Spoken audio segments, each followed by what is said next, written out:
السلام عليكم ورحمة الله تعالى وبركاته. مرحبا بكم في مطبخي أنا وماما.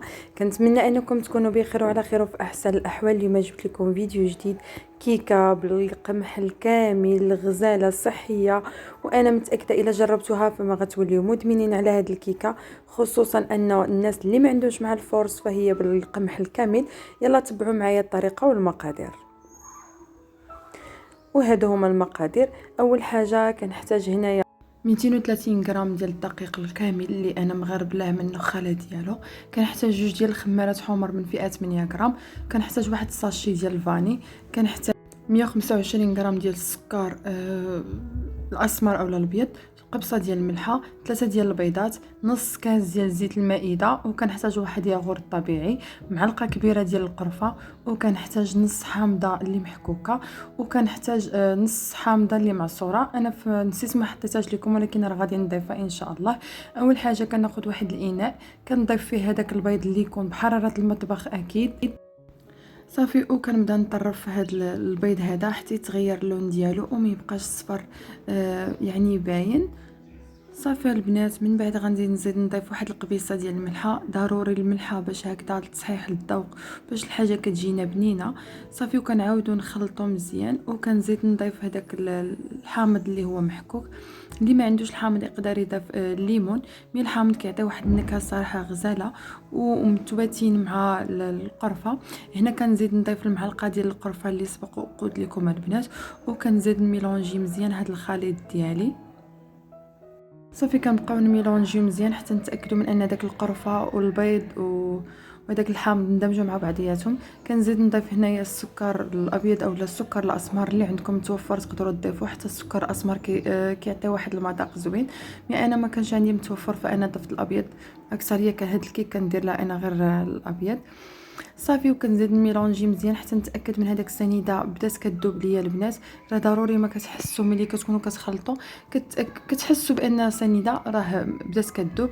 كنزيد نضيف ليها هذاك الياغورت الطبيعي. بالنسبه للياغورت الطبيعي اللي بغى يضيفو اللي بغى يضيف حتى ديال الفاني يقدر يضيفو. انا كنعطيكم دائما الاختيارات، يعني الا ما عندكمش ياغورت طبيعي فتقدروا تضيفوا ديال الفاني. صافي وكنخلط مزيان. هنا كنزيد نضيف داك الساشي ديال الفاني. بالنسبه للفاني اللي عندكم، الا عندكم هادو ديال الساشي تقدروا تضيفوه، عندكم حتى هذاك السائل تقدروا تضيفوا غير بعض القطرات منه، وإلا عندكم بودره فتقدروا تضيفوه. بالنسبه للعصير ديال الحامض اللي سبق البنات قلت لكم انا راني نسيتو ما حطيتوش، هذا عصير نص ديال الحامضه وحكيت حامضه كامله. زدت ضفت هذاك السنيد الزيت عفوا اللي سبق وقلت لكم حتى هو، وغادي نزيد نميلونجي مزيان هذا الخليط حتى نتاكد من ان الكل اندمج ليا مع بعضياتهم، السنيده وكذلك هذاك القرفه والزيت. صافي ومن بعد غادي ناخذ هذاك القمح الكامل اللي غربلت. باقا كنقول لكم البنات، يعني انا ما درتوش بالنخاله ديالو فانا غربلته، وكنزيد نضيف عليه هذاك الساشيه ديال الخماره بهذه الطريقه، وكنحركهم حتى كنتاكد ان الخميره وهذاك القمح اندمجوا مع بعضياتهم. هاد الطريقه ديال الكيكه البنات كتجي غزاله، انا متاكده الا جربتوها فغتوليو مدمنين على هاد الكيكه. كتجي بنينه وكتجي غزاله وكتجي طالعه، يعني ماشي ضروري الفرص اللي كيطلع لينا الكيك، حتى ديال القمح وكذلك حتى ديال الفينو اللي ديجا انا سبق وحطيت لكم. صافي كنضيف نص الكميه البنات، وكنميلونجي واحد شويه، وكنعاود نزيد نضيف الكميه الاخرى.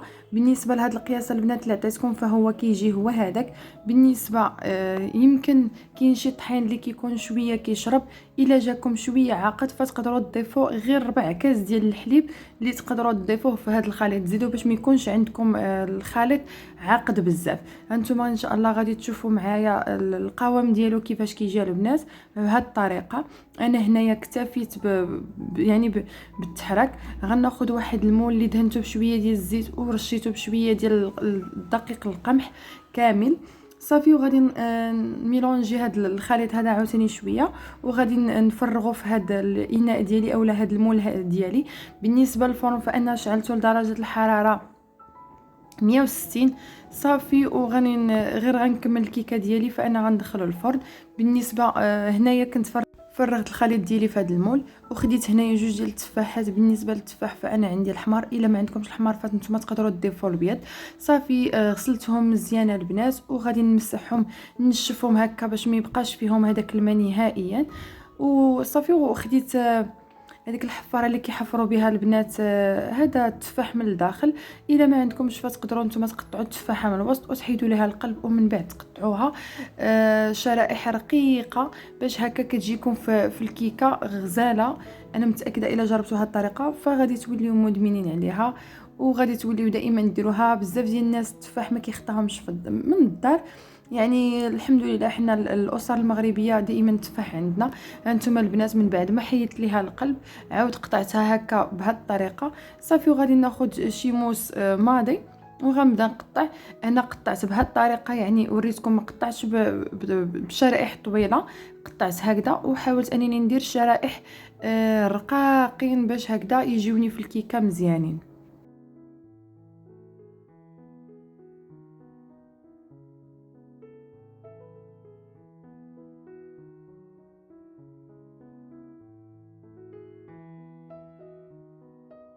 صافي هنا البنات من بعد ما كملت التقطيع ديال التفاح، انا ما درت له لا حامض لا والو، حيت سور بلاص غادي نصاوبو في الكيكه.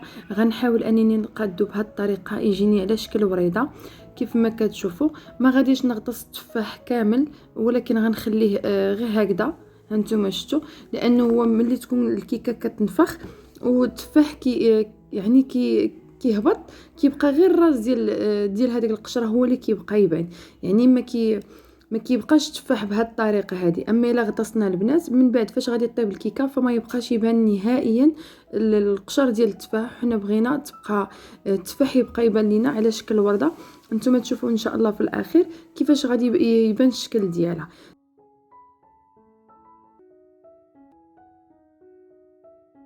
صافي غادي نكمل هذوك الطريفات ديالي ديال التفاح ولا شرائح التفاح على الكيك ديالي هكا مدور. غنبقى نبدا ندور في هذاك الكيك، وغادي نعاود ملي صاوبت هاد السطر الاولاني غنعاود ندخل بحال نبقى غاده وكندخل لداخل في هذيك الكيكه حتى نحصل على شكل ورده.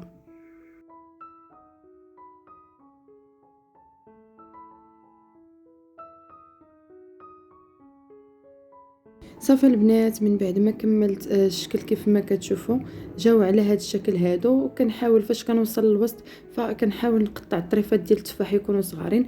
هنا عندي معلقه ديال الزبده، وعندي معلقه ديال السنيده، وعندي شويه ديال الكركاع. يمكن لكم ديروا اي نوع من المكسرات. كنميلونجي كلشي بهذه الطريقه.